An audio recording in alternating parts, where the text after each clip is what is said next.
Chapter 2, The Boxcar Children. Night is turned into day. Soon the children left the town and came to a road. The big yellow moon was out, and they could see the road very well. "We must walk fast," said Henry.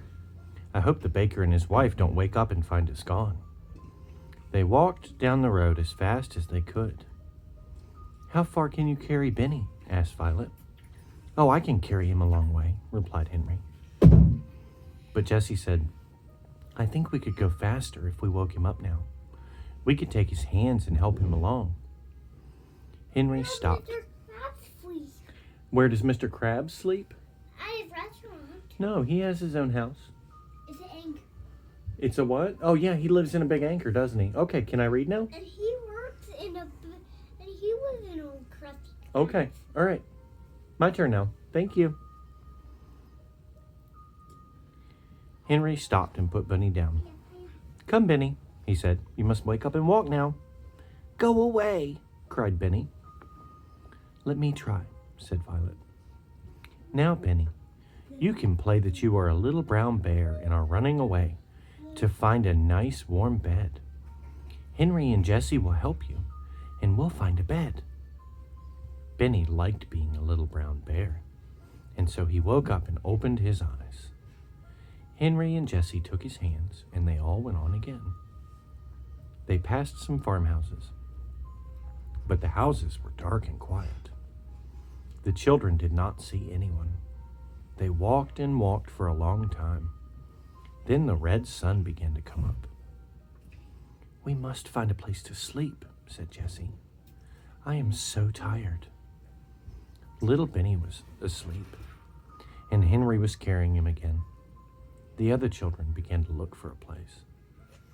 At last Violet said, "Look over there." She was pointing at a big haystack in a field near a farmhouse.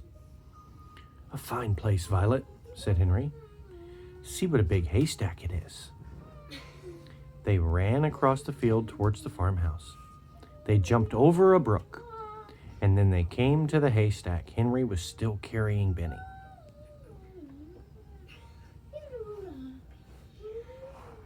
"Alexander, enough."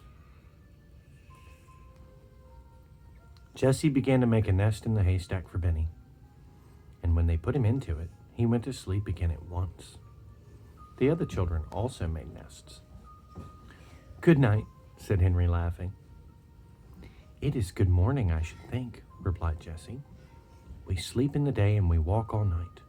When it is night again, we'll wake and walk some more." The children were so tired that they went right to sleep.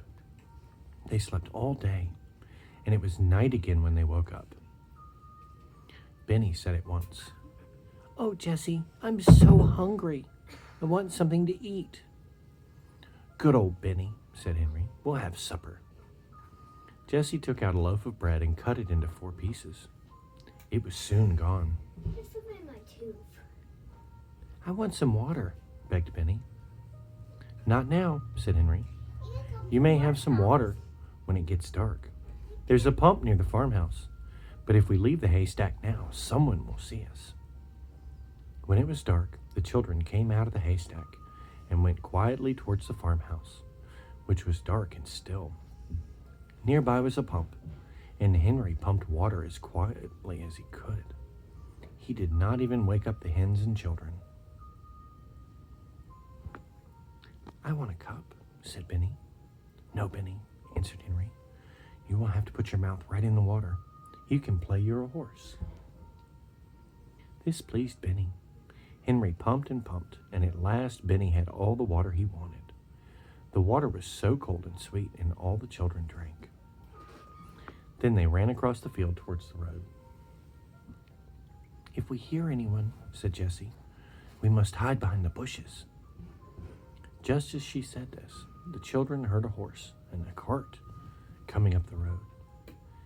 "Keep very still, Benny," whispered Henry. "Don't say a word." "Yes." Do they need water? What do farmers need water for? "I don't know. They got the water from a farmhouse, and they didn't want the people in the farmhouse to know they were there because they're hiding, remember?" The children got behind the bushes as fast as they could, for they did not have much time to hide. The horse came nearer and nearer and began to walk up the hill towards them. Then the children could hear a man talking. It was the baker. "I wonder where those children went," he said. "I don't think they could walk as far as Silver City. If we don't find them in Greenfield, we'll go home." "Yes," answered his wife. "I do not want to find them anyway. I don't like children. But we must try a little while longer. We will look for them in Greenfield, and that's all." The children watched until the horse and cart had gone down the road. Then they came out behind the bushes and looked at each other. "My, I'm glad those people didn't see us," said Henry. "You were a good boy, Benny, to keep still. We'll not go to Greenfield." "I wonder how far it is to Silver City," said Jessie. The children were very happy as they walked along the road. They knew that the baker would not find them.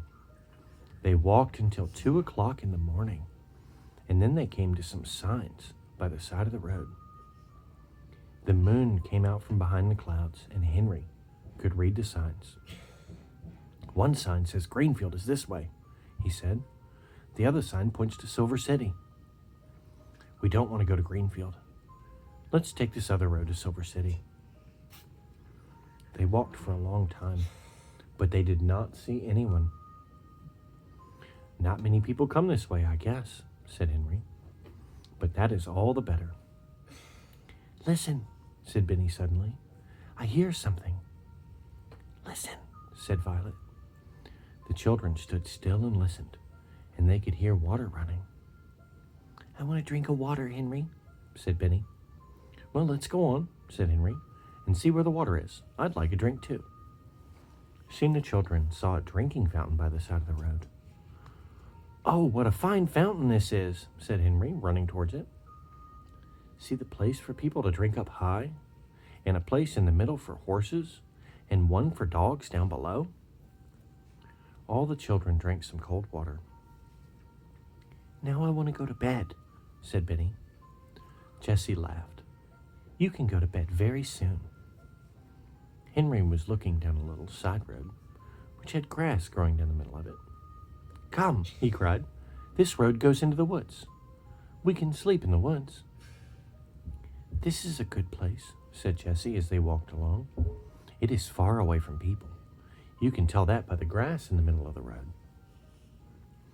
"And it'll be near the drinking fountain," said Violet. "That's right," cried Henry. "You think of everything, Violet." "It's almost morning," remarked Jessie. "And how hot it is." Don't you remember Violet from, like, the one with the chocolate? There was a girl in Charlie and the Chocolate Factory named Violet. Her name was Violet Beauregard. Maybe the Violet from the book we're reading was the sister of the one in the Wonka one. I think these are different Violets. They have the same first name but different last names, different families. It's okay. Maybe they're sisters. I don't think they're sisters. This Violet is sisters with Jessie. Yeah. Maybe they're friends. Maybe they would be friends if they ever met. Absolutely. Violet Beauregard. Maybe they have a secret that I don't know. Maybe they have a secret you don't know. Can I finish reading now? Yeah, they have a thing called hair. Okay. "I'm glad it's hot," said Henry, "for we must sleep on the ground. Let's find some pine needles for beds." The children went into the woods and soon made 4 beds of pine needles. "I hope it's not going to rain," said Jessie as she lay down. Then she looked up at the sky. "It looks like rain, for the moon has gone behind the clouds." She shut her eyes and did not open them again for a long time. More clouds rolled across the sky, and the wind began to blow. There was lightning also, and thunder, but the children did not hear it. They were all fast asleep.